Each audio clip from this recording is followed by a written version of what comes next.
Assessment assessment کا مطلب ہوتا ہے تعین، تشخیص،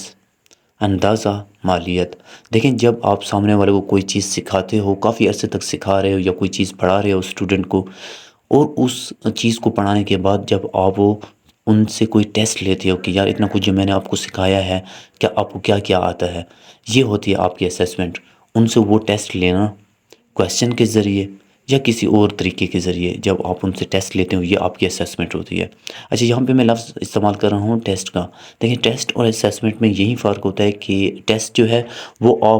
آپ نے لیٹ سپوز آپ کسی اور اسکول میں چلے گئے ہو، وہاں کے اسٹوڈنٹ کو تو آپ نے کچھ نہیں پڑھایا ہوا، لیکن آپ ان سے بھی ٹیسٹ لے رہے ہو، تو یہاں پہ لفظ ٹیسٹ کا استعمال ہوتا ہے، کیونکہ آپ نے ان کو کچھ نہیں پڑھایا اور آپ ان سے جو ہے نا انالیسس کر رہے ہو، ان سے پتہ لگوا رہے ہو کہ کیا کیا ان کو آتا ہے، تو یہ آپ کا ٹیسٹ ہو گیا۔ لیکن جس شخص کو آپ نے بتایا ہے، جس شخص کو آپ نے پڑھایا ہے، جس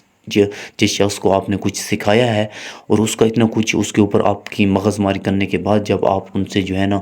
انالیسس کرتے ہو، چیک کرتے ہو ان کو کہ کتنا کچھ انہوں نے سیکھا ہے، تو یہ پھر اسیسمنٹ میں آ جاتا ہے۔ اگزامپل دیکھیں،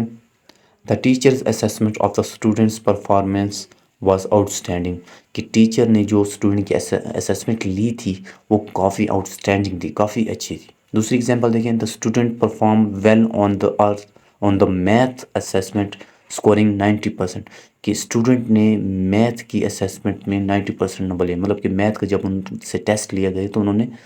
90% مارکس لیے ہیں۔